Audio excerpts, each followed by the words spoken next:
Hello and welcome to this video on STL or Standard Template Library. Okay. So STL is a term that is specifically used for C++. Okay. However, in this video, whatever things we are going to discuss is quite general, and you should be able to think of syntaxes that should be able to implement the idea that we're talking about in different languages, like if you talk about Java or in Python. Okay, so this video will be looking at syntaxes of C++, but the ideas that we're talking about, like templates, the structures, or the functions, would be also available in the languages Java and Python. Okay, so what is this STL library and why is there a lot of buzz about this?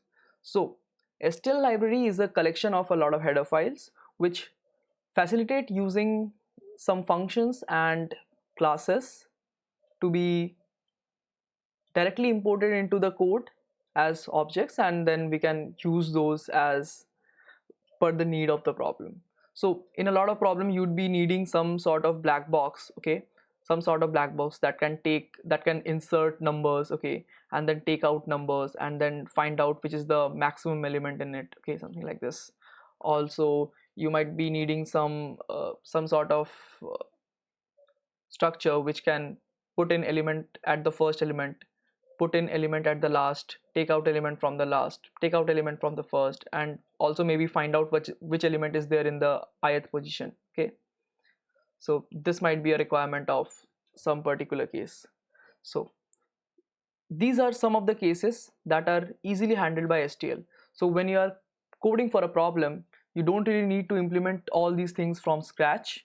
These are readily available to you in terms of uh, the functions or classes in a library, and those are present as a group called STL. Okay, so STL is not just one library, it's actually a collection of header files that is somewhat unlinked, but different functions are implemented in different header files, and all of those together would be called STL.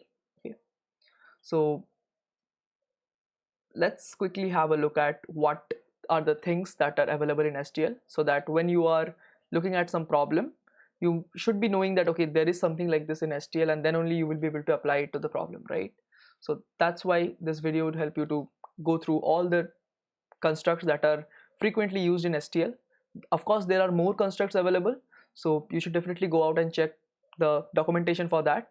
However, we would be going through the most frequent ones, and these are the ones that you should definitely know and use in problems while coding, so that the coding time of the problem reduces significantly. Okay, you don't need to implement things from scratch, they are readily available in the libraries. Okay, so let's start with templates. Okay, so the standard template library gives you things like algorithms, which is like sorting, searching, finding some nth value, and so on. Okay, it also gives you data structures implemented inside it, something like dynamically sized arrays, queues, stacks, maps, sets. Okay, also these are generally implemented in these fashions because what happens is that there are updates in different versions of compilers, and as new versions come out, the internal implementation of these data structures changes based on some new optimization that has been found out, or some optimization is done using some bench after doing some benchmarking. So in those cases these implementation internally are changed. However, the APIs, or you can call it the functions for the functions for function for the structures, and the standard function signatures remain the same. So as a user of C++, you should not be like facing any problem in that. Okay, and there are significant improvement that has been done in over the period from C++11 to 14 and 17. Along with adding new features, they also optimize on the internal implementation of these. Okay, so let's talk about what is a template. So usually we write functions with some return type and some data type for the function parameters, right? Now, in a lot of time, we need to write the same function multiple times in case we need to pass in integers, we need to pass in doubles, we need to pass in booleans, we need to pass in strings. So instead of writing the thing multiple times for each of the t values, we can create something like this template where you have some class t that is not yet known, but whatever this class t is, that will be placed over here when you are running it. Okay, so these are decided when you compile the code, and once the compiler decides on the data type that is being passed onto the function, at that portion of the code they replace the t with the appropriate data types, and then the code is instruction codes are then placed at that position. So that's how templates are working, and they really help to write short codes when in case you need to pass in different values. So templates make the cases of polymorphism really easy. Okay, so let's just have a quick look on an example of template. So suppose you need to find the absolute max of two values and compare them, and whichever is the absolute max will get the will be returned from the function. Okay, so if you find out the max of a and b, if they are numbers, then it's pretty simple, and then you just compare and return, right? So these things will work. You can also compare strings. So there would be some compilation error in cases where you suppose pass, okay, you pass a float and an int. So now note that this t and t are same, right? So both of them has to be of the same data type. So in this case, when compilation is running, the compiler will be confused that whether this t is integer or float, right? So in that case, this throws a compilation error. Okay, also in case suppose you pass string a and string b. Okay, now you might be thinking, okay, there is no problem, right? The strings can be kept over here because both of them have the same data type. But again, absolute values for strings are not defined, because you cannot really compare what's absolute value of a string. Okay, so in case something goes invalid, some operation goes invalid inside the scope as well for the function, the compiler throws the compilation error. Okay, so this is what templates are, and templates can also be applied to classes, not just functions. So in this we looked at the functions, right? In classes as well, you can define templates, and the internal members of the class or struct can be taken of a data type t, which will be decided later. So in case you want to use strings or you want to give numbers, you can always decide on that later on. So if you want to keep multiple choice of integers and then you just want to give integers, then you can just pass on integers, or if you want strings, you can pass on strings, right? So this really makes the life easy. Okay, now let's move to a function that is available in STL, that is sort. So this is like one of the most frequent functions that you're going to use in C++. There are obviously equivalents in other languages as well. So for sort, you just need some random access iterator L and a random access iterator R, and with that you should be able to sort the range L to R. R is not included, note this. Okay, and what is this random access iterator? So in case you are given an array, you your positions or the indexes are actually a random access iterator. So random access means from a particular position you can jump to any position in order 1. Okay, something like that. So in general, this is true for any linear or 2D kind of array or stuff, but there are some data structures which don't allow this, where you have some pointers to the next one. So let's say just a linked list. Okay, let's say you have a linked list and you have the pointers to the next elements in the linked list. So in that case, you cannot directly jump from this to this, right? You don't even know the address of this.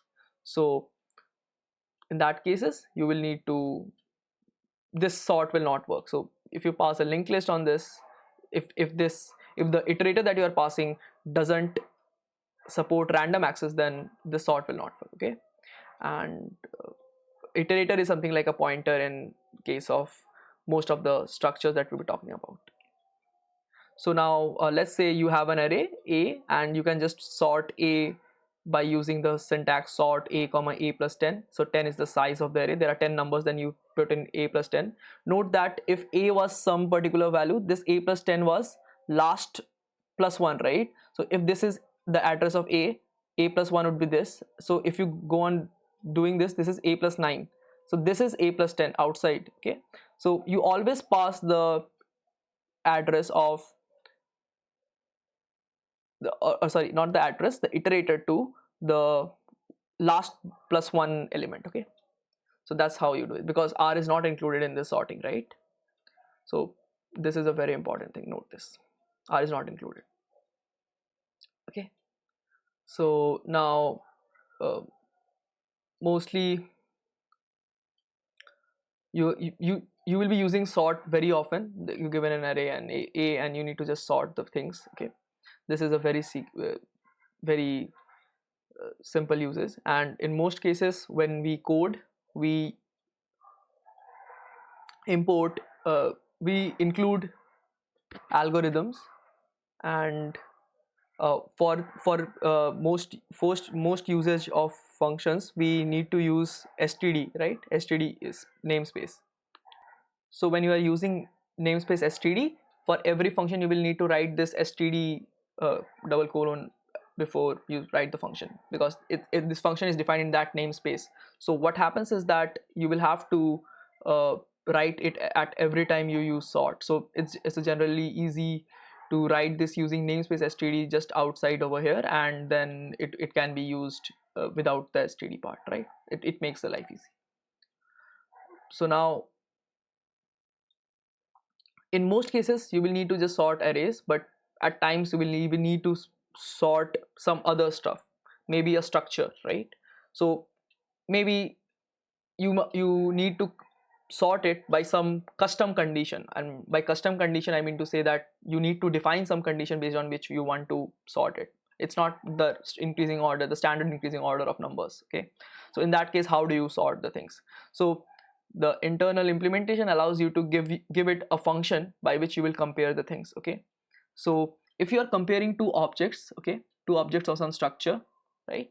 So in that case either you can define a operator less than. Okay, so let's suppose this sorting algorithm is comparing two values a and b. Okay, so this a less than b operator should be defined between these two elements. If it's defined, then your sort will work, or else it will not work. Like there is no way to compare, right? So by default in integers and stuff you have the less than defined, right? So in case you are having a structure, you will have to define your less than symbol on your own. Okay, so most of the time when you're sorting the array, the contents doesn't change, so you can keep constants here and there, but this can also be omitted if you are like, if you don't want to safe check yourself. Okay, and suppose you have a name and height and you want to decrease the array of students and by their height, so in a decreasing order, so you can write something like this: height of this object will be less than height of the next object that you're comparing. So what does this syntax mean? So let's suppose a is less than b is called, so in that case it calls this function with so less than will act like an operator. Okay, and this will be the argument, b will be the argument. Okay, so this o will be b. So remember, whenever you are sorting something with some custom comparator, the comparator should return true. Okay, comparator returns true. Okay, in case a lies before b. So when a and b are passed like this, and if a should lie before b, then it should return true. Okay, so you can implement it as a operator less than, or you can also create a function compare which takes two values and which will get compared, right? So it's like you have this struct over here, and then you define this compare function which takes a and b, and if a should lie before b, what's the condition for that? That a dot height should be greater than b dot height, right? Because you want to sort it in decreasing function. So this is how you can sort even an array by having some compare function outside the struct. Like you don't need to declare an operator and stuff. You can always declare this function. Okay, and there is a very important thing that you should be careful about when you are defining this compare function. Okay, so compare of a comma b and compare of b comma a, both should not be true. If both are true, then what happens is that inside the algorithm it tries to place a before b, and it says okay, it's true. Okay, and it again tries by swapping and checks whether if B should lie before A, and it also returns true. So if both are true, that's like a that cannot be possible, right? It's a contradiction. So in that cases, it sometimes gives TLE, it sometimes gives runtime error. Okay, so you should be careful about these things. So make sure that whenever you're comparing, it's a strictly ordered set, strictly ordered ordering between the elements. Okay, so if you are not using equals in the expressions, it's generally safe. Okay, so try to refrain to use equals, less than, equals and stuff in the expression. You can use less than, greater than. These are generally safe. Okay, so the best check is make sure that this never happens, that both of them are returning true. Okay, after C++11, C++11, 14, 17, you can define the sorting functions inside itself as a lambda function and or anonymous function. Okay, and in that case, this is the syntax that you have sort array plus n, the last, so the first random access iterator, the last and random access iterator, and the function is defined inside like this, where you just pass in the pair and it returns this value.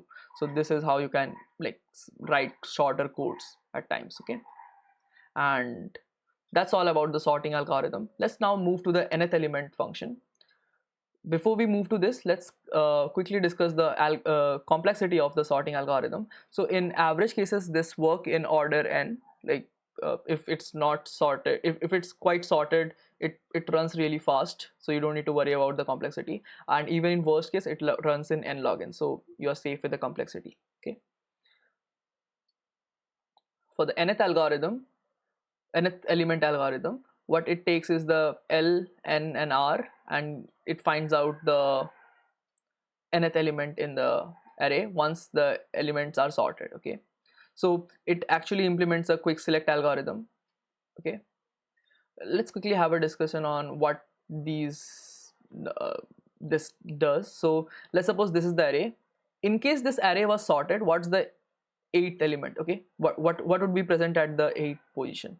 This is what this algorithm finds. Okay, so this is 0, 1, 2, 3, 4, 5, 6, 7, 8, 9. Okay, so in case you pass a plus 8, it will find out what element will exist at a plus 8 in case this array was sorted.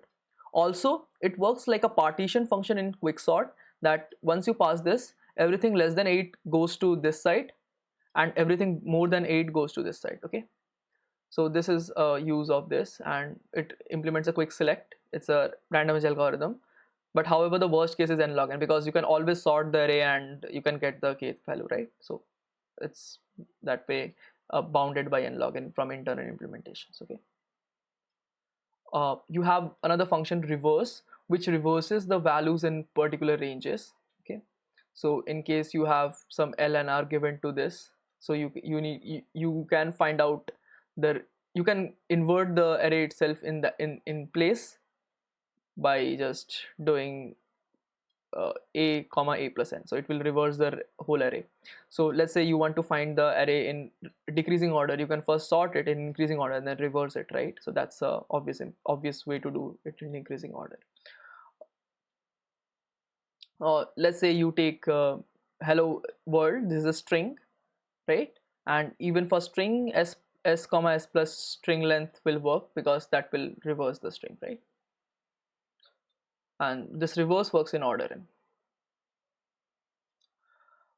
Now there is another interesting algorithm implemented in STL, that is unique. Okay, now what is this unique? So consider this case that you are given a b c c d d c c c b b a. Okay, now what this unique does is it compresses together same values. Okay, so a b, all these c gets compressed as 1c. Okay, over here, then all these d gets compressed as 1d, all these c get compressed as 1c, all these b's get compressed as 1b 1a, right? So this is what this does. So once you call this unique s comma s plus strlen, it returns the pointer to the next position after it's compressed, right? It does it in place and then returns the position of this position, like the end plus 1, like last index plus 1. Okay, this is a very standard rule in a lot of STL algorithms, that you return this as the end, not the actual end index. Okay, and this new iterator is returned. So if you subtract the original iterator, so it gives the length of the string. Okay, and you can just save the s dot new length. Over here you save 0, so that you can traverse on the things, right? Okay, uh, to get the distinct elements in the range, sort the array and then apply unique, right? So it's a very simple usage of finding distinct elements in a range. Okay, so for a range, if you just sort and then find the unique, it will find out all the distinct element in the range. I hope this is clear. Also, you can do all of these things over here in one line by this syntax, right? Just the unique will return a iterator, right? And star means is like a value at that iterator and make it 0. So it's like 2 lines of code in just one statement, right? Okay, one more thing, this FWT iterator, there was this bidirectional iterator. So these are like some different forms of iterator. Okay, so the iterator can move both forward and backward. Okay, this has to be true in case of reverse. These are some conditions that are there on the functions. Okay, similarly in this forward iterator, it should be able to move forward. So if you think about singly linked lists, forward iterators are there, but you cannot do backward moves in singly linked list, right? So bidirectional iterator is not present, so you cannot use reverse in singly linked lists. Okay, all these operations that we're talking about is order n. Okay, and note that these are all present in the header file algorithm, and that's why this algorithm is there in all the slides, but we generally tend to use bits slash stdc++ dot h, and it imports all the necessary STL header files. So you would not be needing these header files to be imported separately. However, you should know which header files do what, right? Okay. The algorithm also implements binary search algorithm. It's a very straightforward algorithm, and that's why it's already present in this. So given an array, you can find whether 5 is there in the array or not using binary search. So obvious condition is that it should be sorted, right? Okay. Another condition that if follows binary search returns true is that if it's partitioned with respect to value. So what is this? So if everything less than that value positions, these are the value positions, is less than val, and all the elements greater than it is greater than val, then this binary search works.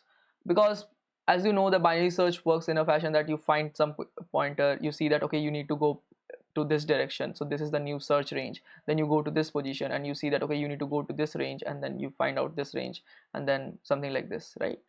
So if it's partitioned with the value that you're searching for, you're well and good, and the binary search will work. Okay,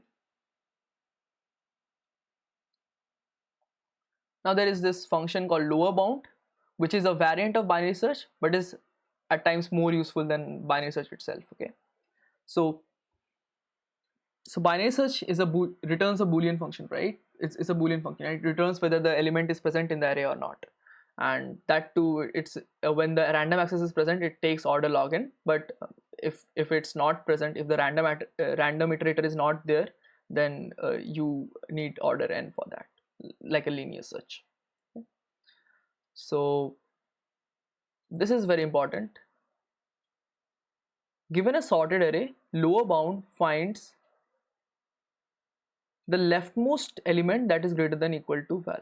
Okay, so let's suppose you search lower bound 4. Okay, so the leftmost element that is greater than equal to 4 is this guy over here, right? Let's suppose you search for 7. So this is the element which is greater than equal to val, right? So it will return the iterator to these values.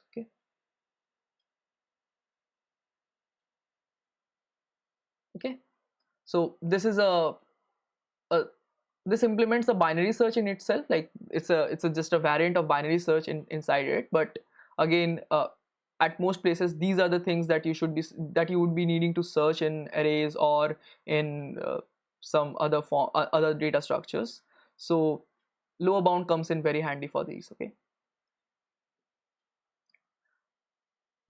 There is another function over here, distance, which finds the like difference of these two. Okay, so lower bound of this minus a will give you the position, right?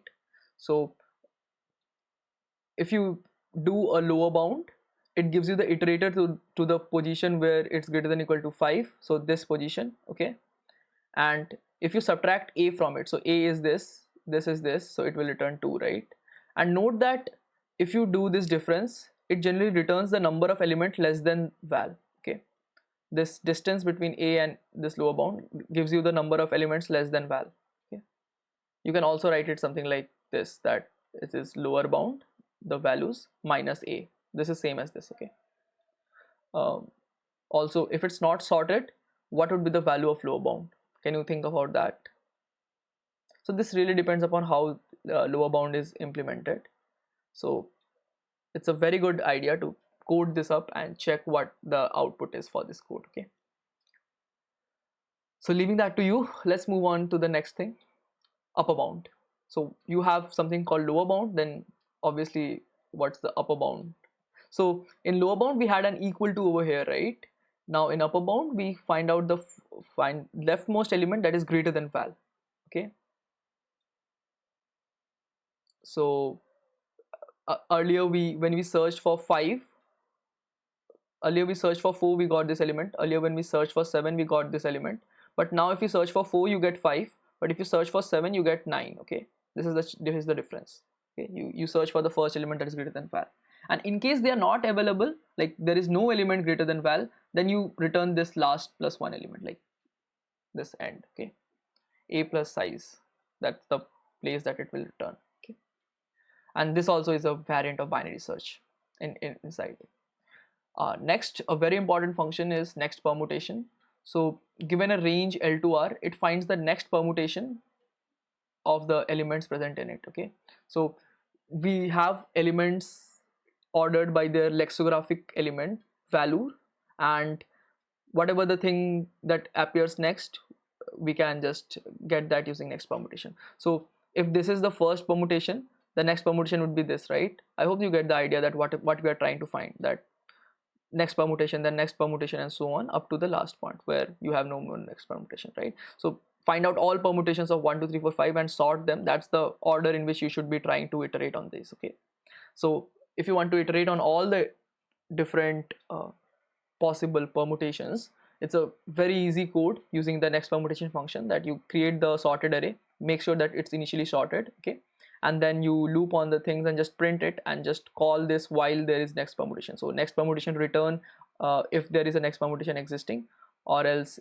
like if there is an existing next permutation, then it will return true, and it will return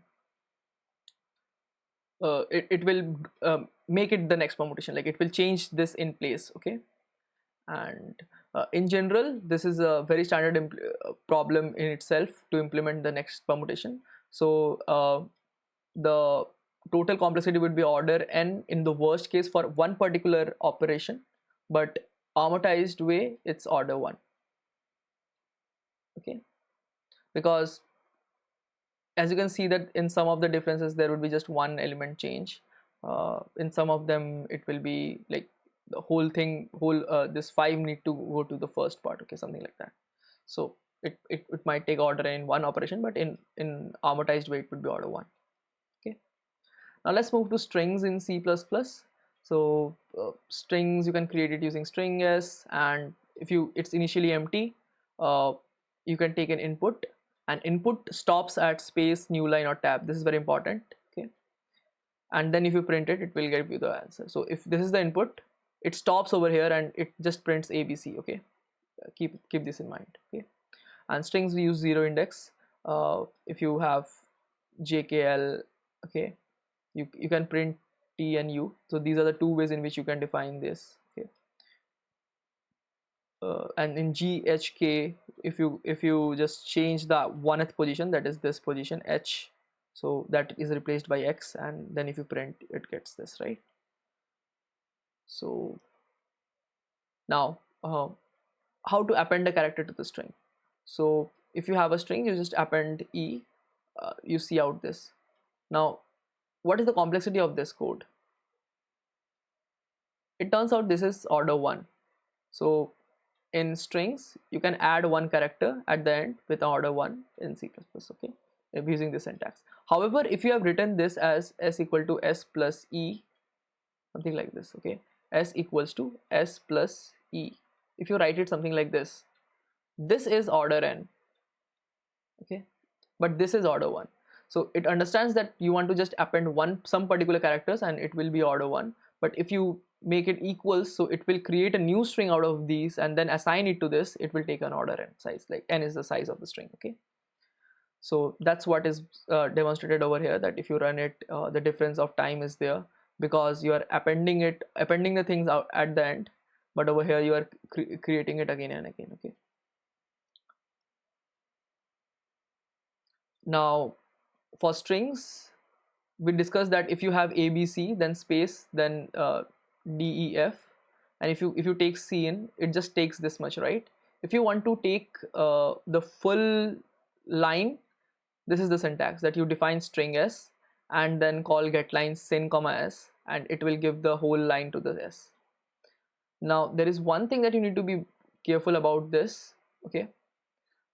Let's suppose there is the input of this form 3, then ABC 1, ABC 1 2 3, let's suppose like this, okay. There is a space in between, so you definitely want to take this input, okay. So you, first of all, there is an integer n, you take C in n, okay. So note that we want this n to be taken as this is the n, that we're talking about, okay. So this would be C in n, okay. Now we want to take this, right? So you define string s, okay, and we want to take the string into this. So what if we call, let's look into this, okay. So you have sin getLine sin s, okay. So let's suppose you call getLine sin s, and then you just print the s that you get, okay. That's all the code that you have. What do you think the output of this code would be? The output will be empty, because thing is, the sin and cout are like a stream buffers, and what happens is that when you have this input, there is some parts to it. There is this 3, there is this like /n character over here, then this string is over here, and then there is this /n and stuff, okay. So this scene stops at this much, okay, and then when you do a getLine, it takes this /n and then moves to the next thing, okay. So this is the new line that you're getting in the string, okay. If you had done it over here, it would have taken this much, okay, but since you are doing it over here, it takes the /n, just the /n. So seen into an integer does not flush out this /n, okay. So what you can do is, like a quick hack, is just do it 2 times. So it will take this /n, okay, in the first statement and put it into s, and then it will move to this part, and then when you call it again, it takes this whole string and then move to next part, okay. So this will work. So this is one way you can work with it. Also you can do flush and stuff, but you need to remember more syntax in that case, but this is a very easy way to do it, okay. Also for strings, if you want to get substrings from out of it, like create string which is a substring of it, you can use the substr function. This is a very frequently used function, and it is again index comma length form. So you start from this index and you take this much length, okay. So you start from 1 and take 4 length, so it will be 1 2 3 4, so that's BCD, okay. If you start from 5 and take 10 length, and so the 5 would be this position, okay, but it will go outside the whole range, right? So in that case it ends at the end, this much is taken only, okay. Now strings are also comparable. So you can use all these symbols of comparisons between string. Also there is an internal function .compare which returns negative when s is less than t, 0 when s is equal to t, and positive when it's greater than t, right? So you can use this function as well. Also these are also valid between strings. So it acts like a tuple that you first compare the first character. If they are same, you go to the next one, or else if whichever is less, you just return the result using those two characters only. Okay. So also if you want to convert a normal string that you have defined, so this string data type is available in the library. So if you want to convert it into the C type strings in an array, you can use c dot s dot cstr, and it will return the array type of the string. Okay, right? So strings as well have some iterators. Now till now we have been talking about this iterator, right? Where are these iterators coming from? So structures like this, like string or some other structures that we'll be talking about later on, have iterators to it. Okay, so this is like a array kind of thing, right? String is something like an array where you can index, where you can access the indexes, right? So there is some sort of iterator need in this case, and the first string, the begin and ends are like the starting. So begin is iterated to this position, end is to this position, like after f. Okay, so these are very common iterators that are available in most of the STL functions. And in also you can, like just like pointers, you can also like do a plus plus on iterators so that it moves ahead. If it's bidirectional, you can do minus minus and it will move backward. Okay. Now you want to reverse a string, you can also reverse a string using this syntax, right? This is very straightforward. If you just return the begin and end and you just call the reverse function, it reverses the string. You want to reverse a particular substring, you can just pass on the iterators to those. Okay. You want to sort the character, you can also call sort on a particular string. So Google becomes EGGLUO, right? So this is like sorting the characters based on their ASCII values. Okay. So these are some of the most frequent functions that are used in STL. So apart from these functions, we also have some containers. So we would be stopping over in this video till the functions, and we'll be taking up these containers in the next video. So see you in that video. Okay, bye bye.